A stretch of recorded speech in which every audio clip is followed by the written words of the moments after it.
നമസ്തേ.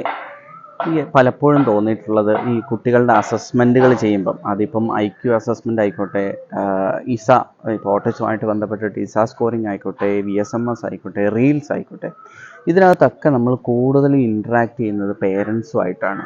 അതായത് പേരൻ്റൽ ഒരു വ്യൂവിൽ നോക്കുമ്പം എന്തൊക്കെയാണ് ഒരു 75 to 80% ചോദ്യങ്ങളും അതിനകത്തുള്ളത് പേരൻസുമായിട്ടാണ്. അപ്പോൾ പല അസസ്മെൻറ്റുകളും നമ്മൾ സ്കോർ ചെയ്യുന്നു, കുട്ടിക്ക് ഇന്നതാണ്, അല്ലെങ്കിൽ മൈൽഡാണ്, മോഡറേറ്റ് ആണ്, സിവിയർ ഓട്ടിസ്റ്റിക് ആണെന്നൊക്കെ നമ്മൾ ഡയഗ്നോസ് ചെയ്യുന്നു.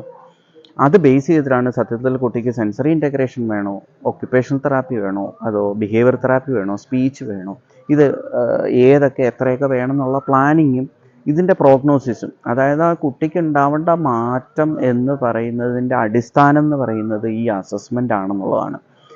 അപ്പോൾ ഈ അസസ്മെൻ്റ് എന്ന് പറയുന്നത് സത്യത്തിൽ ഈ കുട്ടിയുടെ അസസ്മെൻ്റ് അല്ലത്. നമ്മൾ കണ്ടു വന്നിരിക്കുന്നത് ചില പേരൻസ് ഉണ്ട്, ചില പേരൻസ് ആ കുട്ടിയുടെ സ്വന്തം കുട്ടിയുടെ സിറ്റുവേഷൻ വളരെ സിവിയറായിട്ട് പറയുന്ന പേരൻസ് ഉണ്ട്. ഇപ്പം ഞങ്ങൾ ആയുർവേദത്തിൽ ലഘുവ്യാധിത ഗുരുവ്യാധിത എന്ന് പറയും. ചെറിയ സിറ്റുവേഷൻ വളരെ പൊലിപ്പിച്ച് ഭയങ്കര ഭീകരമായിട്ട് പറയുന്നതുണ്ട്, ഭയങ്കര ഇഷ്യൂ ആയിട്ട് പറയുന്നതുണ്ട്. അപ്പോൾ സ്വാഭാവികമായിട്ട് ആ കുട്ടിയുടെ സ്കോറിംഗ് എന്ന് പറയുന്നത് ഹൈ സ്കോറിലേക്ക് വരാം. ഈ ഹൈ സ്കോർ വെച്ച് നമ്മൾ പ്ലാൻ ചെയ്യുന്ന ട്രീറ്റ്മെൻറ്റ് ചിലപ്പം അത്ര കണ്ട് ഗുണം ചെയ്യണം എന്ന് നിർബന്ധമില്ല. ഇനി മറ്റൊരു വശമുള്ളത്, ചില പേരൻസ് വളരെ സിവിയർ ആയിട്ടുള്ളൊരു കണ്ടീഷൻ അവൾ ജനറലൈസ് ചെയ്ത് പറയുന്ന പേരൻസും ഉണ്ട്.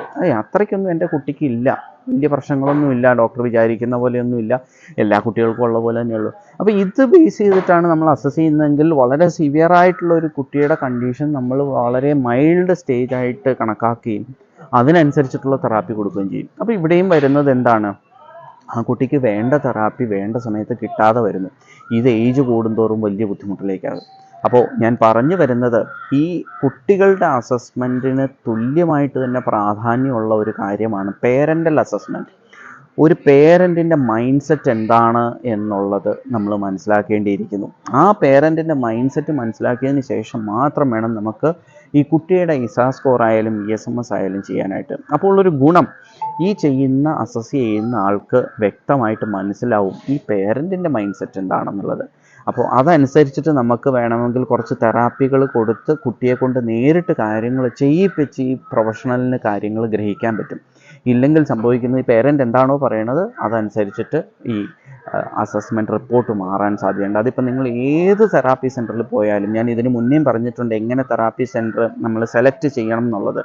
അപ്പോൾ ആ സെലക്ട് ചെയ്യുന്നതിൽ പോലും വലിയ വലിയ ആശുപത്രികൾ, വളരെ തിരക്കുള്ള ആശുപത്രി ആണെങ്കിൽ പോലും ഇത് ഒരുപാട് കാര്യങ്ങൾ ഡിപ്പെൻഡ് ചെയ്തിട്ടാണ് ഒരു അസസ്മെൻറ്റ് റിപ്പോർട്ട് വരിക. അതിലൊന്നാമത്തെ കാര്യം ഈ പേരൻ്റ് മൈൻഡ് സെറ്റ് എന്ന് പറയും.